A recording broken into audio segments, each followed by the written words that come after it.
네. 지난 2020년도에 일어난 일인데요. 경기도 안산에 사는 엄모 씨께서 신종 코로나 바이러스 그 불안감 때문에 부의금으로 받은 5만 원권 수백 장을 세탁기에 넣고 돌렸습니다. 그래서 결과는 2천만 원이 넘는 지폐가 훼손되었어요. 그리고 인천에 사는 김모 씨도 같은 이유로 500만 원이 넘는 돈을 전자레인지에 넣고 돌렸답니다. 그래서 돈은 형체를 알아볼 수 없을 정도로 타버렸어요. 여러분들 아시죠? 돈이 얼만큼 남아있느냐에 따라서 그 전액 가치로 돌려주기도 하고 반값 그리고 그 이하의 가치로 돌려주기도 합니다. 코로나 상황이 이제 닥치면서 사람들이 코로나에 대해서 잘 모르는 부분도 있고 불안감이 있었어요. 그래서 그런 불안감을 해소하기 위해서 걱정이 되니까 받은 돈들을 깨끗이 하기 위해서 보통 사람들이 돈이 되게 지저분하다라고 얘기하잖아요. 근데 되게 돈을 좋아하죠. 그래서 참 아이러니한데 이 돈이 지저분하다는 걸 알고 그 돈을 깨끗이 하려고 했어요. 그런데 돈을 세탁기에 돌리면 당연히 돈이 망가지죠. 돈을 전자레인지에 돌리면 당연히 타게 되죠. 우리가 돈이라는 가치가 지금 이 시대에서는 굉장히 중요한 가치를 가집니다. 그런데도 이 돈에 대해서 제대로 모르고 돈을 관리하게 되다 보면 이렇게 막대한 피해를 얻을 수 있다고 생각합니다. 그러면 인생은 어떨까요? 인생은 우리가 인생에 대해서 잘 알지 못한다면 어떻게 사는 것이 좋은 인생인지, 어떤 인생이 행복한 인생인지, 또 인생의 성공이 무엇인지에 대해서 제대로 알지 못하면 우리가 이 이야기를 들으면서 성도님들 웃으셨잖아요. 근데 실질적으로 우리의 삶 속에서 이런 웃을 일들이 일어난다니까요. 우리가 인생에 대해서 잘 모를 때. 이게 돈도 중요하지만 돈보다 중요한 게 사실 인생이죠. 억만금이 있어도 제가 죽는다고 하면 그 억만금이 저하고 무슨 상관입니까? 인생의 가치와 인생을 어떻게 살아야 하는지를 잘 모르면 사실 참 불행한 인생을 살 수밖에 없고 또 실수하는 인생을 살 수밖에 없다고 생각합니다. 제가 하나님을 믿지 않는 어떤 분과 이제 몇 번 만나다가 그분이 저한테 그냥 운을 띄우셨어요. 그 종교인들은 참 행복해 보이는 것 같습니다. 근데 저는 한 1년 동안 마음이 되게 불편하고 우울했다라고 이제 이야기를 하시는 거예요. 그래서 마음이 되게 불편하더라라는 이야기를 하시는 거예요. 그분의 나이가 이제 60이 조금 넘으셨는데, 그래서 제가 그냥 스치는 말로 이런 말을 했어요. 만약에 성경에서 이야기하는 것처럼 창조주 하나님께서 우리를 만드셨다면 오직 창조주 하나님만이 채워줄 수 있는 어떤 공허함이 우리에게 있지 않을까요? 라고 이제 그냥 말씀을 드렸어요. 그분께서 하시는 말씀이 내가 다른 건 몰라도 예수님을 인정하진 않고 예수님을 받아들이진 않지만 창조주 하나님이 계시다는 것은 창조주가 계시다라는 건 내가 믿을 수밖에 없다. 만물을 봤을 때. 그러면서 거기까지는 제가 본인이 수용을 하신다라는 거예요. 제가 말씀드렸어요. 그렇다면 그런 하나님께서 성경을 통해서 어떤 인생이 제대로 된 인생이고 정말 행복한 인생이고 존귀한 인생인지에 대해서 성경에서 이야기해주고 있지 않을까요? 성경을 보시기를 바랍니다. 라고 이야기를 했어요. 계속해서 교제에 가겠지만 일단은 그렇게 시작을 하게 되었습니다. 우리가 똑같은 위치에 있다라고 생각해요. 하나님께서 우리를 창조하셨어요. 그렇기 때문에 하나님만이 채워줄 수 있는 우리의 만족이 있습니다. 그리고 그것을 하나님께서 말씀을 통해서 알려주고 있어요. 알려주고 있습니다. 그리고 그것이 지혜라고 이야기하는 겁니다. 인생을 제대로 사는 것, 인생을 행복하게 사는 것, 성공한 인생에 대해서 이야기할 때 성경은 지혜라고 이야기하고 있어요. 지혜를 얻어라. 그러니까 지혜를 얻으면 진짜 행복한 인생을 살 것이다 라고 이야기하고 있습니다. 저희가 지혜에 대해서, 잠언에 대해서 이제 강의를 계속 해오고 있습니다. 오늘 역시 잠언을 통해서 하나님께서 지혜를 통해서 우리에게 무엇을 얻고자 하는지, 무엇을 주시려고 하는지를 또 배울 수 있기를 원합니다. 지혜의 유익에 대해서 오늘 배울 수 있기를 원하고, 잠언 3장 1절에서 10절까지의 말씀을 보도록 하겠습니다. 제가 봉독하도록 하겠습니다.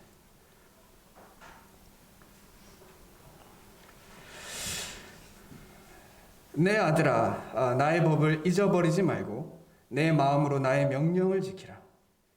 그리하면 그것이 내가 장수하여 많은 해를 누리게 하며 평강을 더하게 하리라.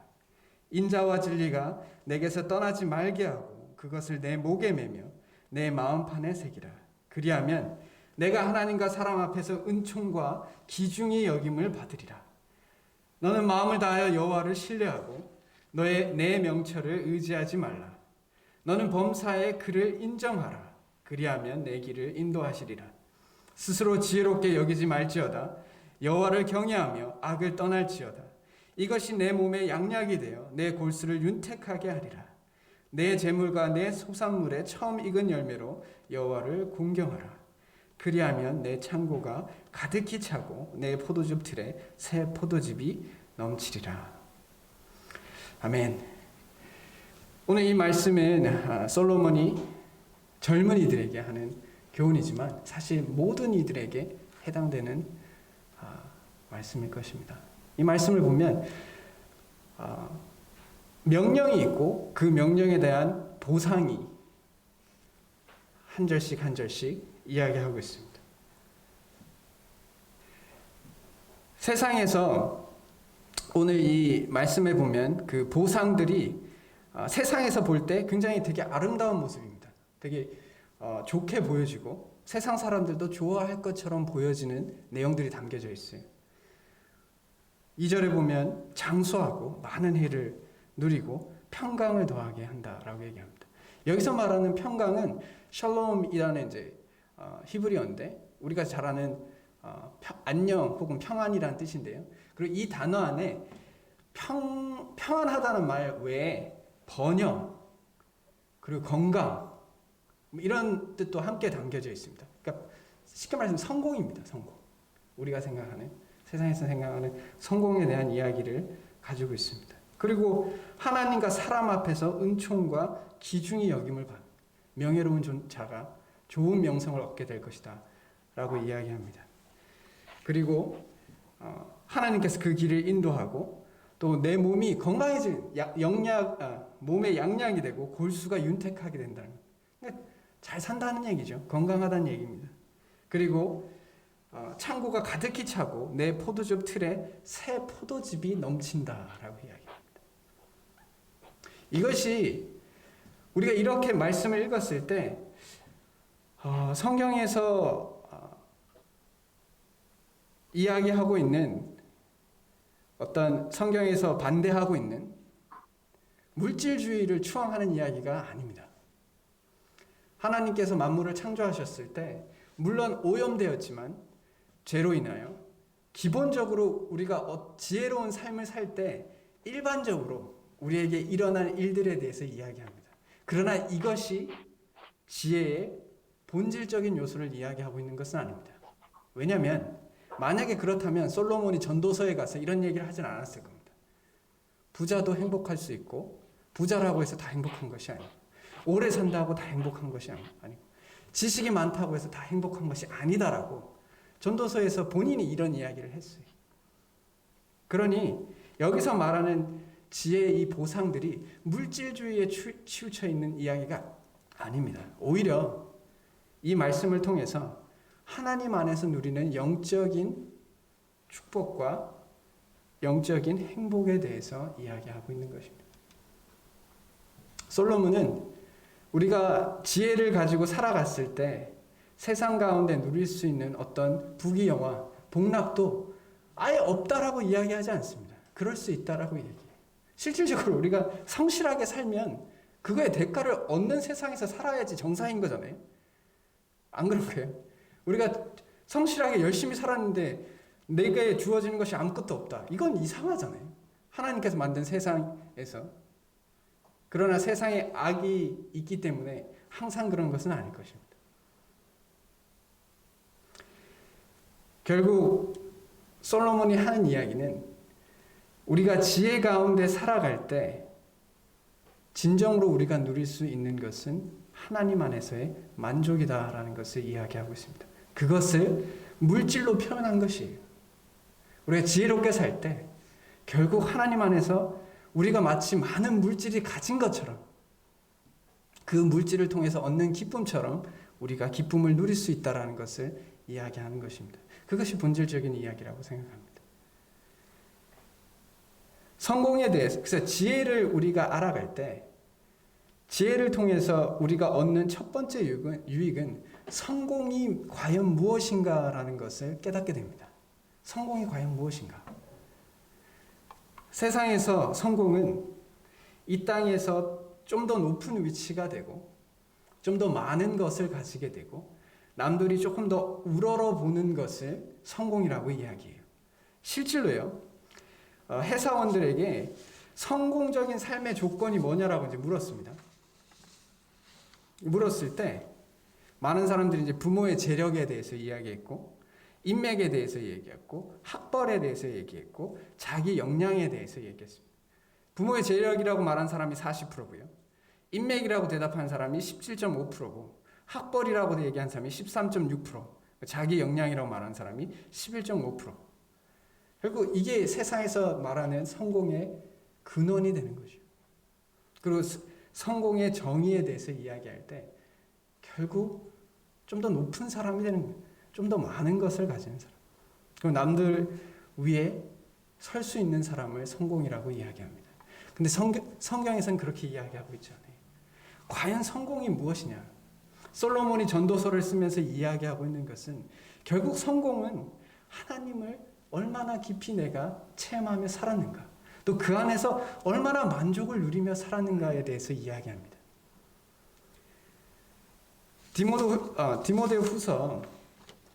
데살로니가 후서 3장 13절에 사도 바울이 이렇게 얘기하죠. 형제들아, 너희는 선을 행하다가 낙심하지 말라라는 말씀이 있습니다. 그런데요, 이 선을 뭐라고 표현하느냐가 되게 중요합니다. 선을 행하다가 낙심하지 말라라고 얘기했어요. 만약에 이 선이라는 것을 표현할 때 어떤 결과나 어떤 결과물에 대한 이야기면 우리가 낙심할 수밖에 없습니다. 낙심할 수밖에 없어요. 우리가 그리스도인이지만 주님을 위해서 살아도 우리가 원하지 않는 결과를 얻을 때가 있습니다. 그러면 우리가 낙심되지 않나요? 전 당연히 낙심된다고 생각하거든요. 선이 그것이라면, 어떤 결과라면, 선이라는 것이 내가 이룬 어떤 업적이거나 사람들이 나를 추앙하는 어떤 것이거나 어떤 물질이라면 우리가 그것대로 그것을 행하다가 그 결과가 보여지지 않으면 낙심할 수밖에 없습니다. 그렇지 않나요? 저는 당연히 그럴 수밖에 없다고 생각해요. 그러나 여기서 말하는 선이 그것이 아닙니다. 하나님께서 말씀하시는 것은 너에게 있어서 선은 나와의 교제 가운데 나를 더 깊이 이해하고 내 안에서의 만족을 누리고, 그러므로 네가 나의 성품을 더욱더 닮아가고, 내가 너를 나의 형상에 따라 창조하였는데 너의 인생 가운데 나의 형상이 더욱더 드러나는 것이 선이다라고 얘기합니다. 그렇기 때문에 낙심하지 않는 거예요. 우리가 어떤 결과물에 초점을 맞추면 우리는 낙심할 수밖에 없어요. 내가 원하는 대로 주위의 사람들이 변하지 않습니다. 말씀을 통해서도 얘기했는데 변하지 않아요. 낙심이 되죠, 당연히. 그렇게 노력했는데 변하지 않아. 그리고 뭐 열심히 노력했는데 이루는 게 없어. 그럼 낙심이 당연히 되죠. 자녀를 키웠는데 또 자녀가 내 말을 안 들어. 당연히 낙심이 됩니다. 당연한 거예요. 그러나 우리의 목표가 그런 결과물에 있는 것이 아닙니다. 그것이 우리의 성공의 본질이 아니에요. 우리의 성공의 본질은 어차피 우리가 천국 가면 그 많은 것들은 이미 우리에게 주어진 것들입니다. 그렇기 때문에 우리가 그것을 성공이라고 얘기하지 않아요. 성경에서 그것을 성공이라고 이야기하지 않습니다. 성경에서 말하는 성공이란 내 삶 가운데 하나님을 얼마나 깊이 이해하고 나의 성품이 얼마나 하나님을 닮아가 있는지에 대한 이야기입니다. 그렇기 때문에 나의 삶 속에서 실패가 있어도 그 실패를 통해서 하나님을 닮아갑니다. 내 삶 가운데 내가 원하지 않는 일들이 일어나요. 그것을 통해서 하나님의 마음을, 하나님의 사랑에 대해서 깨닫게 돼요. 나의 인생이 하나님 뜻대로 행하지 않는 것을 볼 때 하나님께서 깊이 오래 참으신 것처럼 나 역시 다른 사람을 인내할 수 있다라는 것, 참을 수 있다라는 것, 또 사랑할 수 있다라는 것, 그것이 성공인 것입니다. 그리고 이 성공에 대해서 저절로 이루어지는 것이 아닙니다. 이렇게 우리의 삶의 지혜를 통해서 이런 성공을 얻는 것은 하나님을 더 깊이 이해하고 하나님의 성품을 닮아가고 그의 형상을 닮아가는 것은 저절로 이루어지는 것이 아니에요. 제가 목장 세움 스쿨에서도 한번 이야기를 했지만, 제가 최근에 이제 운동을 배우고 있는데, 운동을 배우다 보면 항상 하는 이야기가 이거예요. 제가 여기 계신 분들 중에 여러 가지 운동을 배우신 분들이 계실 거예요. 우리 교회 안에서도 뭐 여러 가지 운동을 하시는 분들이 계세요. 뭐 골프를 배우신 분도 계시고, 복싱을 배우신 분도 계시고, 뭐 탁구를 배우신 분도 계시고, 축구를 배우신 분도 있을 거예요. 여러 운동을 배웠어요. 그러나 그 운동을 저도 이제 아름아름 조금씩 배웠는데요. 근데 모든 운동을 할 때마다 하는 이야기가 뭐냐면 몸에 힘을 빼란 말은 아니에요. 몸에 힘을 빼세요. 근데 그 몸에 힘을 빼는 건 그냥 빠지지 않습니다. 죽으라고 연습을 해야 몸에 힘이 빠져요. 그래서 그 코치분들이 이제 할 때 계속 훈련해요, 사람을. 훈련을 계속 시키다 보면 자연스럽게 몸에 힘이 빠집니다. 훈련을 통해서 힘이 빠지는 거예요. 하나님께서 어떻게 보면 우리의 인생에서 진정으로 하나님을 깨닫게 하고 하나님을 경험하게 하시기 위해서 우리를 훈련시키고 계시고, 우리가 훈련되어져야지만 하나님을 깨닫게 됩니다. 힘이 빠지거든요. 내 힘이 빠집니다. 그러면서 하나님을 만나게 돼요. 더 깊이 이해하게 됩니다. 그리고 이것은 저절로 되지 않습니다. 오늘 이 말씀도 저절로 되지 않아요. 내 아들아, 나의 법을 잊어버리지 말고 내 마음으로 나의 명령을 지켜라 라고 얘기하고 있습니다. 우리가 그냥 날마다 우리 삶들을 그냥 세상이 살자는 대로 살면 절대 하나님을 만날 수가 없어요. 하나님께서 우리를 만나시려고 하지만 우리가 하나님께 기닫고 눈을 닫으면 우리가 하나님을 보지 못합니다. 놀랍지 않나요? 많은 사람들에게 각가지 삶의 여러 가지 모습들이 있는데 하나님을 만나는 사람이 있고 똑같은 고난이지만 하나님을 만나는 사람이 있고 똑같은 고난이지만 하나님을 만나지 않고 그냥 삶의 불평과 원망 가운데 살아가는 사람들이 있어요. 왜 그럴까요? 신기하지 않나요? 그것이 여기에 있다라고 생각해요. 우리가 하나님 말씀을 어떻게 보느냐? 하나님의 말씀을 잊어버리지 않고 그 말씀을 지키려고 하는 사람과 하나님의 말씀이 내 마음을 그냥 기쁘게 해줄 때까지만 기다리는 사람하고 분명한 차이가 있지 않을까요? 분명한 차이가 있습니다. 성경은 그것을 계속해서 권면하고 있어요. 제발 이게 진짜 제대로 사는 거다. 제발 인생 망치지 마라. 그렇게 살다가 인생 진짜 망한다 라고 이야기하고 있어요. 솔로몬이 자신의 자녀들에게 이야기하는 것처럼, 아들에게 이야기하는 것처럼 이야기합니다. 그렇게 살면 제대로 사는 인생이 뭔가에 대해서 생각해봐라. 그렇게 살지 않으면 결국 망한다 라고 이야기하고 있습니다. 저도 좀 진지하게 생각을 해봐야 합니다. 아까 회사원들이 생각하는 성공의 조건이 뭐 부모의 재력 뭐 이런 것이 있지만 성경은 말씀에 대해서 어떤 태도를 가지느냐가 당신의 성공이 달려있다라고 얘기해요. 어떤 성공을 성경에서 말하는 그 성공을 얻기 위해서는 결국 말씀이다라고 이야기합니다. 그리고 제가 감히 말하건대 제 짧은 인생 가운데 말씀에 대해서 진중한 태도를 가진 사람치고 삶에서 행복감을 누리지 못하는 사람은 본 적이 없는 것 같아요. 고난이 없다는 얘기가 아니에요. 고난이 다 있어요. 예수님도 고난이 있었습니다. 그 고난에서 고통스러워 하셨어요. 그러나 하나님 앞에 나아가고 그것으로 위로를 얻습니다. 우리 역시 마찬가지예요. 이 땅에서 살아가는 삶에 있어서 성공이라는 것을 바라볼 때 하나님과의 깊은 교제와 그분의 성품이 내 안에 머무는 것이 성공이라면 그 성공을 이루기 위해서는 말씀을 봐야 합니다. 말씀에 대한 진지한 태도가 있어야 돼요. 안 그러면 돈을 태워먹는 일들이 생기는 거예요. 우리 인생을 태워버리는 일들이, 낭비하는 일들이 생길 수밖에 없는 겁니다. 안타깝잖아요. 제가 만약에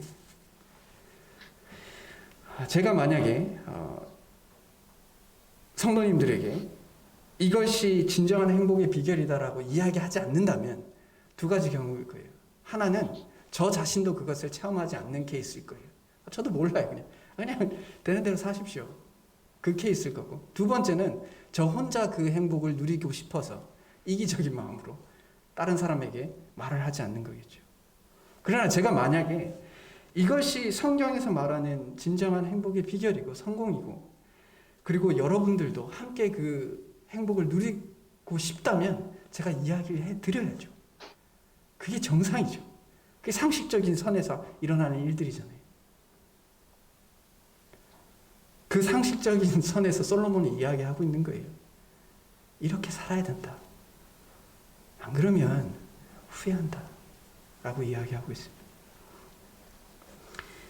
3절에 그 말씀의 본질에 대해서 얘기하고 있어요. 솔로몬이 이야기하는 법과 명령의 본질이 무엇인가에 대해서 이야기할 때 두 가지입니다. 인자와 진리.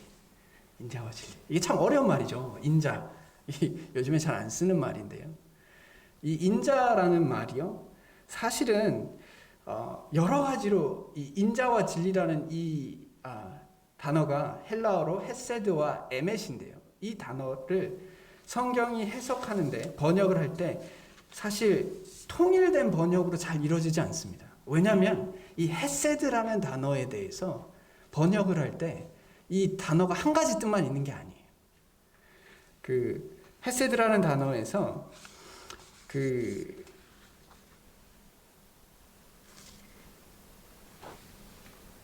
어떤 단어에서는 헤세드를 긍휼이라고, 어떤 성경에서는 긍휼이라고 얘기하고, 어떤 성경에서는 신실함에 대해서 이야기하고, 어떤 성경에서는 성실함이다라고 이야기하고, 여러 가지로 번역을 하고 있어요. 왜냐?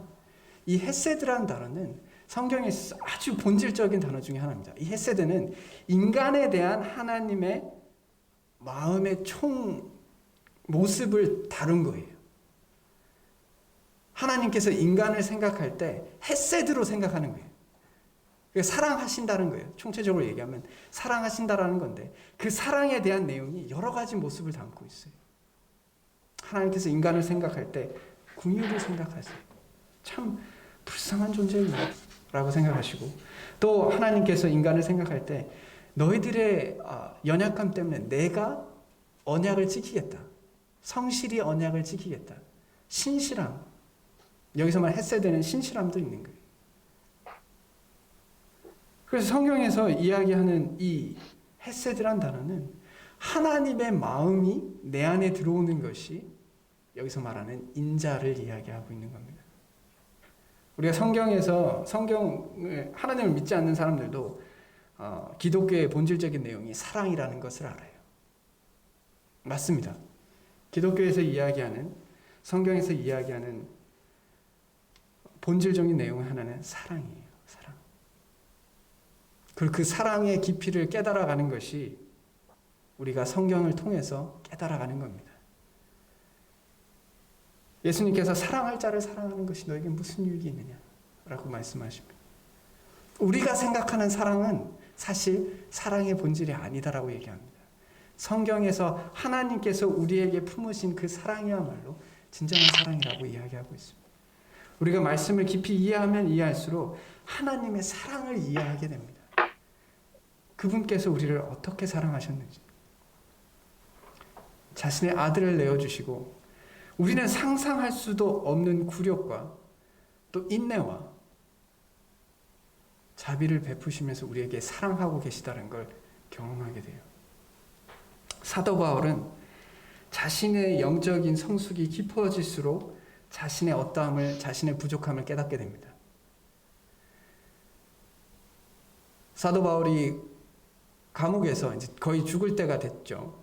거의 이제 처형을 앞둔 그때 스스로를 칭할 때 이렇게 이야기합니다. 내가 죄인 중에 괴수다라고 이야기합니다. 그 말은 그가 나이가 들수록 죄를 더 많이 지었다는 이야기가 아닐 겁니다. 그것이 아니라 영적으로 성숙해지면 성숙해질수록 나라는 존재가 얼마나 형편없는 인간인가 하나님 눈에서 봤을 때 그것을 발견하게 된다는 겁니다. 그것을 발견하게 되었을 때 그분께서 나에게 베푸신 사랑의 크기가 얼마나 큰가를 발견하게 돼요. 그걸 발견하게 되면 겸손해지고요. 일단 다른 사람에 대해서 내가 어떤 태도를 가져야 되는지에 대해서 생각하게 됩니다. 1만 달란트 비유에 대해서 이야기할 때 결국 많이 빚진 자가 적게 빚진 자를 용서하는 게 당연해요. 근데 그렇지 못하는 겁니다. 우리가 말씀을 깊이 이해하지 못하기 때문에, 하나님의 사랑을 깊이 이해하지 못하기 때문에 그런 것입니다. 그래서 우리가 말씀을 통해서 하나님의 사랑을 이해하게 돼요. 그래야 합니다. 그리고 진리에 대해서 이야기합니다. 진리는 사실에 대한 이야기입니다. 바른 것에 대한 이야기예요. 요즘은 포스트 모더니즘 사회라고 이야기합니다. 그 말은 진리가 없다는 얘기예요. 참 두려운 시대를 살아갑니다. 이 시대를 우리로 하여금 뭐가 옳은지에 대한 기준이 없어요. 그것이 그리스도인들에게도 많은 영향을 미치고 있다는 이 사실이 너무 두렵습니다. 사람들이 진리 앞에 훈계를 받는 것을 정말 싫어해요. 정말 두려운 겁니다. 사람이 진리를 기준으로 해서 무엇이 옳고 그름에 대한 기준이 없잖아요. 그럼 결국 망해가는 인생일 수밖에 없다는 것을 우리가 알고 성경에서 이야기하고 우리가 알고 있음에도 불구하고 세상 사람들뿐 아니라 그리스도인들조차도 그것에 대한 감각이 조금씩 무뎌지는 것을 보게 돼요. 두렵습니다. 정말 두려워요. 그리스도인은 진리에 대한 생각을 가지고 있어야 돼요. 우리가 이단들과 다른 점이 뭡니까? 우리는 진리를 가지고 있다는 거잖아요. 우리는 진리를 가지고 있다는 겁니다. 그럼에도 불구하고 성경적인 진리, 복음에 대한 진리에 대해서는 굉장히 좋게 여기지만 내가 어떤 삶을 살아야 하고 무엇이 옳은 인생이고 무엇이 선이고 무엇이 의라는 부분에 대해서는 그냥 될 대로 되라. 내 기분 혹은 내가 속한 집단의 원칙대로 따라가는 걸 볼 때 두렵습니다. 그러면 안 돼요. 그러다가 돈을 태워먹는 일들이 생깁니다. 지혜를 통해서 경고하는 거예요. 그러지 마라. 그럼 진짜 후회한다. 뭐가 사실인지 뭐가 진리인지 고민해보고 그 고민에 수고가 따릅니다. 성경의 말씀에 뭐가 진리인지 분별하는 것도 수고가 따라요. 말씀을 연구해야 돼요.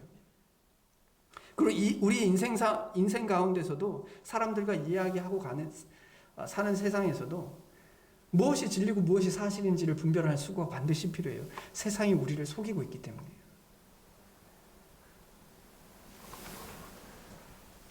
성경을 읽으면서 성경을 통해서 우리는 무엇이 사랑인 것인가, 무엇이 사랑인 것과 무엇이 진리인 것이 이 두 가지를 배웁니다. 그리고 그것이 지혜라고 얘기해요. 그걸 배워나가는 것이 지혜고 그것을 따라서 살아가는 것이 지혜라고 이야기합니다. 우리가 살 수 있기를 간절히 바라요. 그래서 여러분들도 제가 잘 되시길 바라잖아요. 그죠? 예스라고 얘기했다고 생각합니다. 저 역시 여러분들이 진짜 잘 돼요. 여러분들이 잘 되길 바랍니다. 근데 제가 아는 잘됨은 사실 특별한 거 없는 것 같아요.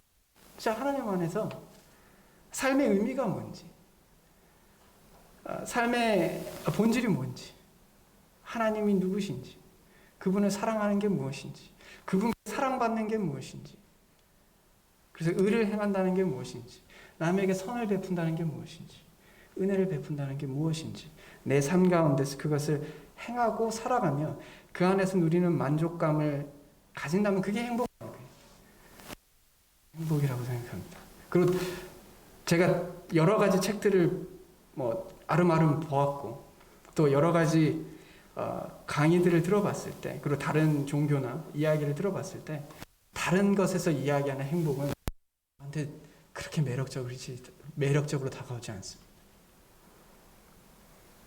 그래서 우리가 제가 확신 가운데 좀 말씀드릴 수 있어요. 제 짧은 인생이지만 이것이 바른 인생이다.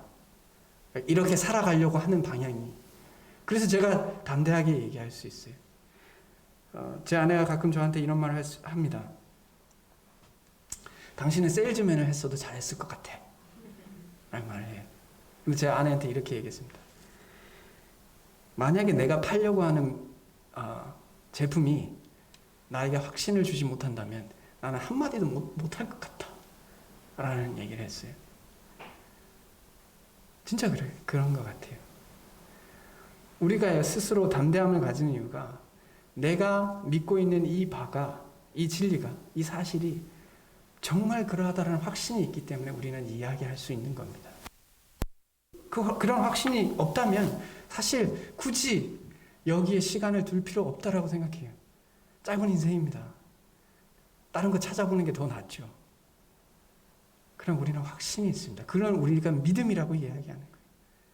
우리가 그 믿음 때문에 세상에서 여러 가지 유혹들이 있을지라도 우리는 뿌리칠 수 있는 의지가 있고 힘이 생기는 겁니다. 내 명철을 의지하지 말라라고 했습니다. 우리가 생각하는 내 명철을 의지하지 말고 하나님을, 여호와를 신뢰하고 범사의 그를 인정하라고 얘기했습니다. 그러면 그가 그 길을 인도하신다라고 얘기했습니다. 보통 이제 그 길을 인도하시면 그것을 인정하는 게 약간 논리적으로 맞는 것 같지 않나요? 그러나 이걸 거꾸로 얘기했어요. 네가 하나님을 인정하면 그분이 너의 인생을 지도할 것이다. 이 말은 지금 이 순간에도 하나님께서 우리를 인도하고 계세요. 그러나 그 인도하심을 하나님께서 범사에 나에게 인도하고 계시다는 걸 인정하지 않으면 하나님의 길이 아닌 거예요. 내 자신이 하나님께 인도받아 살아가는 것이 아니라 그냥 내 힘대로 살아가는 거예요. 내가 내 눈에 보이는 대로, 기쁜 대로 해가는 겁니다. 그러나 마음의 태도가 하나님, 제가 오늘 하루를 살아갈 때에도 주님께서 말씀을 통해서 보여주시는 그 말씀을 통해 살아가려고 합니다. 그렇게 하나님을 인정하려고 합니다. 나의 생각이 있고 하나님의 생각이 있을 때 하나님의 생각을 먼저 생각하겠습니다. 그러면 나의 인생이 인도되어지는 것이다라고 생각합니다. 그것이 하나님의 인도하심이다라고 생각합니다. 내려놓음이라는 책을 쓰신 이용규 선교사님이 그런 말씀을 했어요. 우리가 하나님의 음성을 듣지 못하는 가장 큰 이유는 우리가 순종할 마음이 없기 때문이다. 라는 거였어요. 사실 저도 그런 생각을 할 때가 있어요. 하나님의 뜻을 아는 게 중요한 게 아니라 하나님께서 그 뜻을 나에게 알려줬을 때 내가 순종할 마음이 있느냐가 더 중요한 게 아닐까요? 알려주면 뭐예요? 내가 듣지를 않는데. 그게 무슨 의미가 있습니까? 근데 어떤 이야기든지 간에 어떤 길이든지 간에 하나님 제가 순종할게요. 그때야 하나님의 인도하심이 의미가 있는 게 아닐까요? 사람들은 자꾸 뜻을 보여달라고 얘기해요. 하나님 어떤 길로 가야 되나요? 하나님께서 묻습니다. 내가 이거 알려주면 너 이렇게 할래? 아니요. 이렇게 되면 사실 하나님의 인도하심 의미가 하나님을 신뢰한다는 거 결국 하나님께 결제를 받는 거예요. 하나님 제가 이렇게 해도 되나요? 하나님 이런 삶 제가 이런 걸 고민하고 있는데 괜찮을까요? 하나님께 결제를 맡아가면서 사는 인생입니다. 그게 하나님을 신뢰하는 거고 범사의 그를 인정하는 것입니다. 그렇게 살아가는 것이 우리에게 필요하다라고 이야기합니다. 그럼 마지막으로 9절에 내 재물과 내 소산물의 처음 익은 열매로 여호와를 공경하라. 우선순위의 문제예요. 우선순위의 문제입니다. 하나님께서 주신 모든 물질 가운데 결국 내가 그 물질에 대해서 어떤 태도를 가지느냐가 내가 하나님께 어떤 태도를 가지느냐를 결정합니다. 우리가 하나님은 눈에 보이지 않습니다. 근데 눈에 보이지 않는 하나님에 대한 나의 태도는 하나님께서 주신 것으로 무엇을 하느냐로 인해서 결정될 수밖에 없어요. 우리의 인생에서 최우선순위가 누구인지를 분명하게 알면 우리 마음에 평안이 옵니다. 나의 주인이 누구인지를 알면 마음에 평안이 와요.